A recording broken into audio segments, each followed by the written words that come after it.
It is a beautiful afternoon, somewhere around 30,000 years ago. Ugg has had a good day. He found food. Nothing tried to eat him. He is, by prehistoric standards, absolutely thriving. He has no idea what is coming. Because right now, about 40 kilometers away, a mountain of water is standing up in the sky and starting to walk in his direction.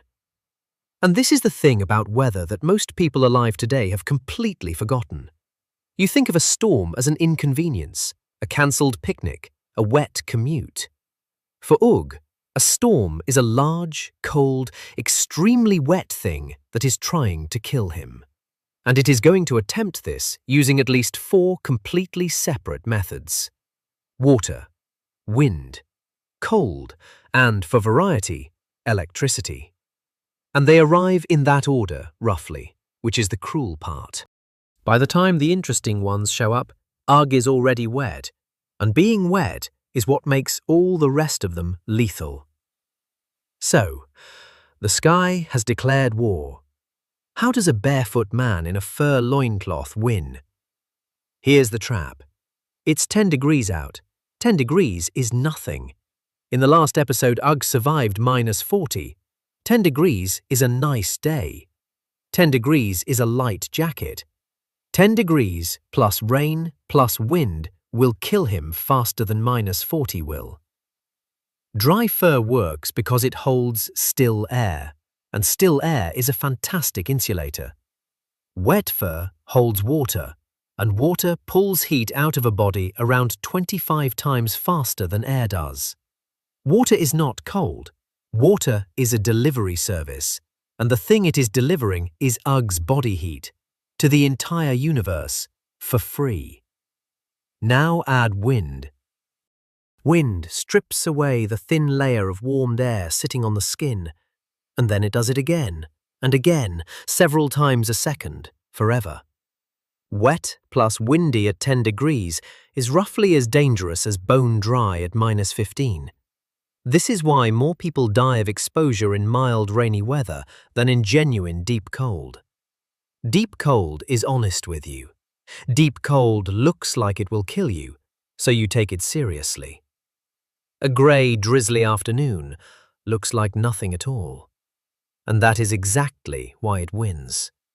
Ugg's soul, who you may remember from the previous 2 episodes, is once again leaving the building. 3rd time this series. He is thinking about making it permanent. Ugg cannot check the forecast. Ugg is the forecast. And he is better at it than you would expect, because a person who cannot predict weather does not get to have grandchildren. Signal 1. Clouds that grow upward instead of sideways. A flat grey sky means a long, boring, wet day. A cloud that builds vertically into a tall tower with a flat, spreading top means the sky is loading something heavy and you have maybe an hour. Signal 2. Smell. Before rain, the air genuinely changes. Rising humidity releases oils that plants have soaked into dry soil, and lightning up in the clouds is quietly manufacturing ozone, which drifts down ahead of the storm. That sharp, clean smell you notice before rain arrives is a real chemical message, delivered early, for free. Signal 3. Everything else got the message first. Birds fly low because falling air pressure makes flying at height harder. Ants move eggs to higher ground. Cows lie down. Frogs get loud. Every animal in the valley is running the same barometer Ugg is, and most of them are better calibrated. Which brings us to this episode's animal that is objectively better at surviving than Ugg is. The frog knew. The frog has known since this morning. The frog built infrastructure. Signal 4, and this one is real. Old injuries ache when pressure drops because the tissue around a badly healed break swells slightly when the atmosphere stops pressing down as hard. Ugg's bad knee is a barometer. It has been wrong twice. It is still better than nothing. Signal 5. The wind changes its mind. Steady wind from one direction all day is normal weather doing normal things. Wind that swings around, or drops to a dead calm, or starts arriving in warm gusts followed by suddenly cold ones, means two different bodies of air have found each other, and storms happen exactly where that argument takes place. Signal 6. A ring around the moon. That halo is light bending through ice crystals in very high, thin cloud. And that high, thin cloud usually runs about a day ahead of a large weather system. A ring around the moon tonight is a fairly reliable promise about tomorrow. And signal 7, the strangest one. Sound travels further before rain. Humid air and a falling ceiling of cloud bounce distant noise back down toward the ground. So a river Ugg can normally barely hear suddenly sounds close. When the world gets louder for no reason, something is on its way. Now, in episode 1, when the problem was heat and thirst, we told Ugg something very specific. Find a dry riverbed and dig, because water hides under the sand. Good advice. Excellent advice. Do not sleep there. A dry riverbed is dry because it has not rained recently. It is a riverbed because sometimes it is a river. And rain falling on hills 20 kilometers away, in weather Ugg cannot even see, can send a wall of water down that channel with no warning at all. Flash floods are the #1 weather killer almost everywhere on Earth.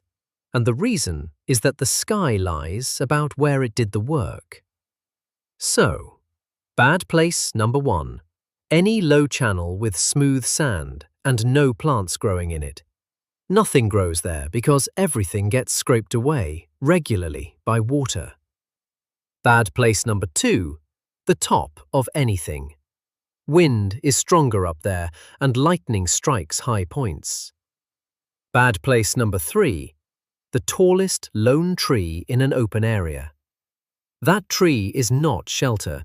That tree is a lightning rod with leaves, and standing under it means Ugg is now part of the wiring. And bad place number 4, the mouth of a cave, which is where all the water sliding down the rock face above ends up. The good news about caves is that 10 meters further in, it is perfectly dry.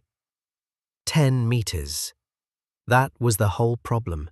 He was 10 meters from being fine. Ugg's first attempt at a storm shelter is a roof. It is a reasonable instinct, and it is completely wrong, because a flat roof with open sides is not a house. It is a kite. Wind does not push a shelter over. Wind gets underneath it and lifts.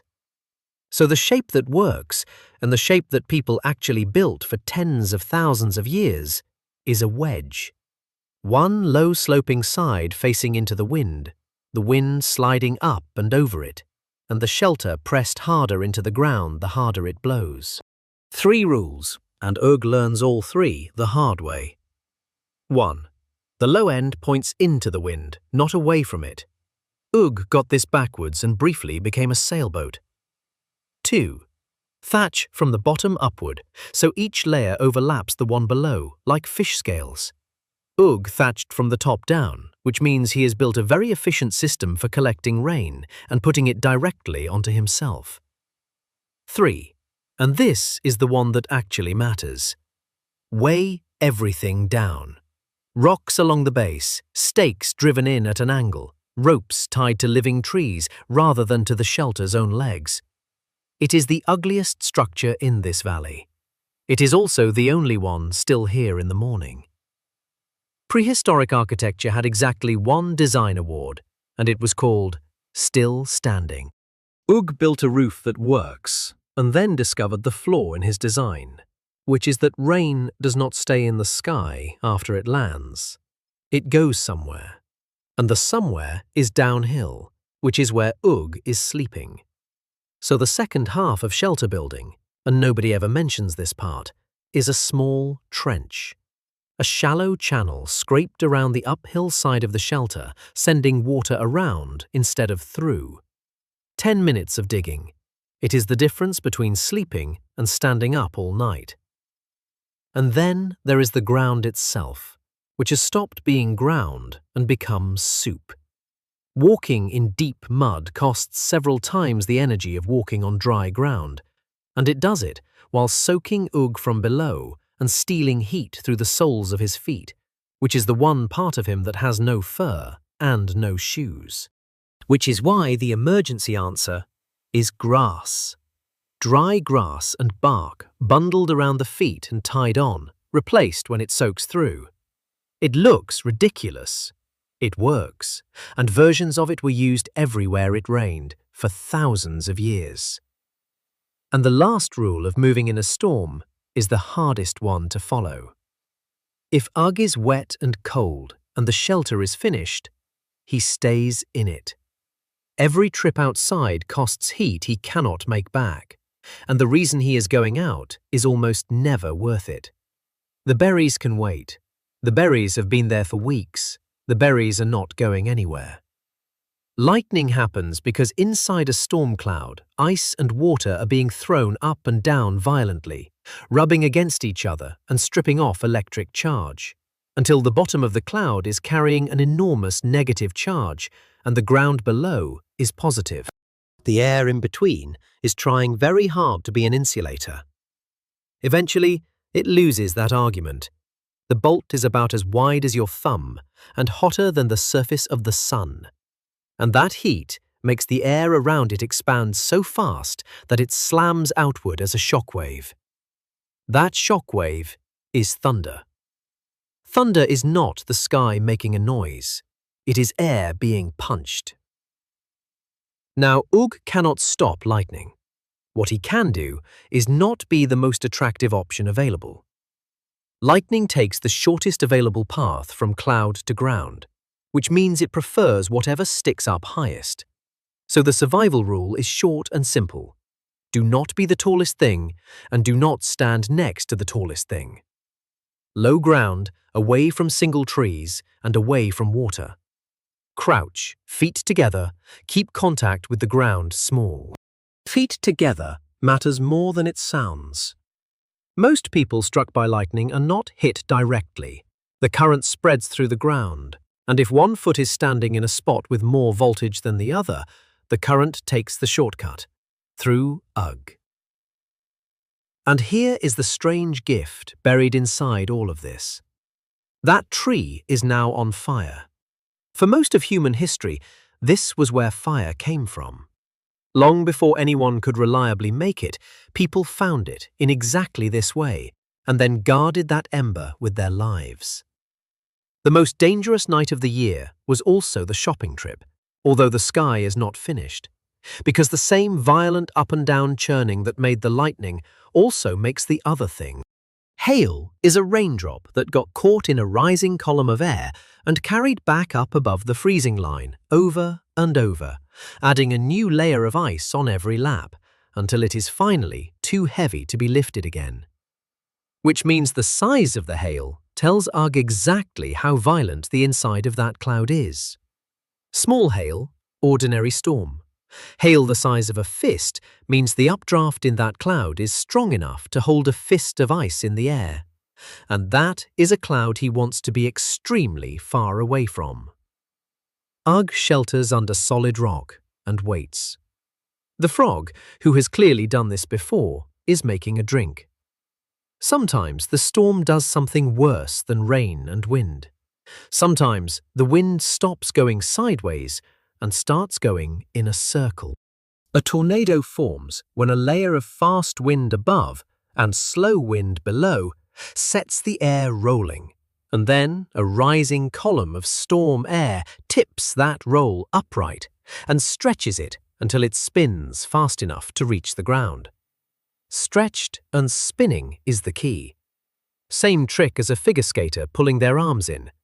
Pull the spin tighter and it speeds up.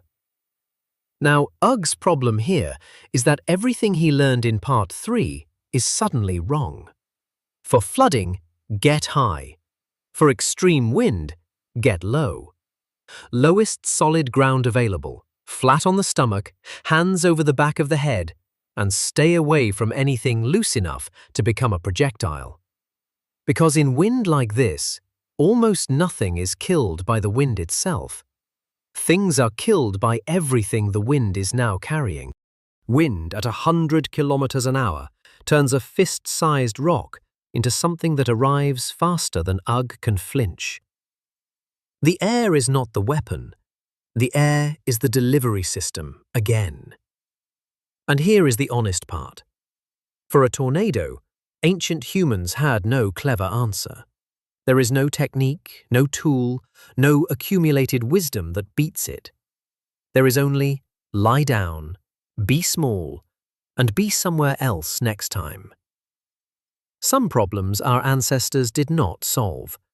They just survived them often enough to keep going. The storm is over. The sun is out. The birds are back. And this is the most dangerous moment of the entire episode. The sun is delighted with itself. The sun is not helping. Because Ugg is now wet, cold, exhausted, and everything he owns is soaked. Body temperature keeps falling after the rain stops. And the one thing that fixes all of it is the one thing that is now almost impossible. Fire.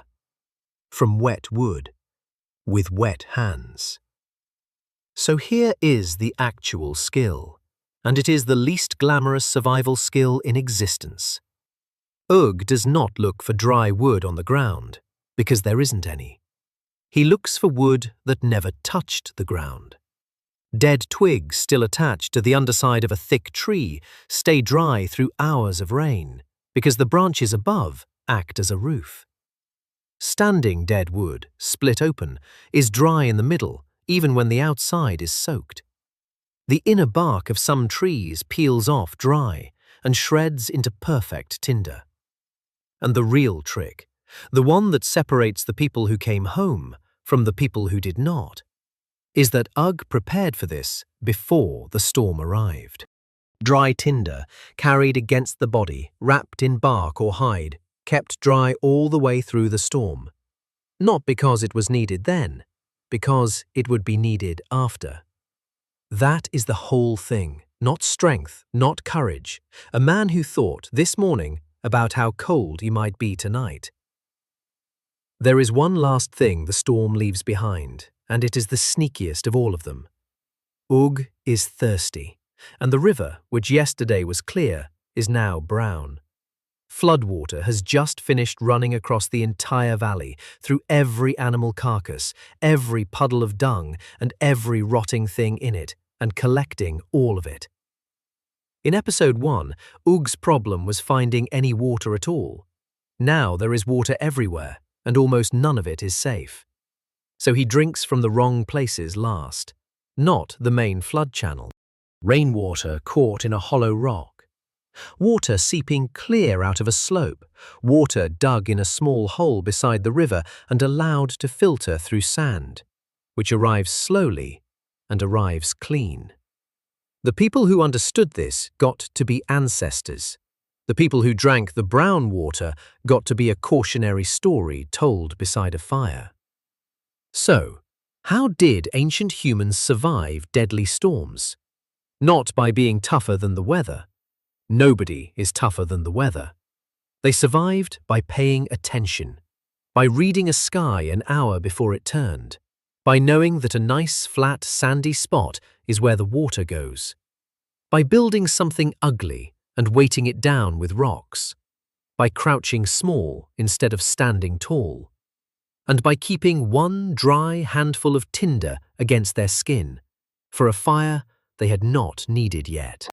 Every one of those is just a person noticing a pattern and remembering it. That is the technology. That is all it ever was. And the egg is fine. The egg has been fried, frozen, flattened, and airborne, and the egg is fine. At this point, the egg is clearly the toughest thing in this series. Ugg is dry. Ugg is warm. Ugg has a fire, a frog, and an egg. Ugg is winning. Next time, the opposite problem. The rain stops. And then it keeps not raining for months. Because the sky has one more trick, and it's the quietest one. Sometimes it just does nothing at all. See you in the next one.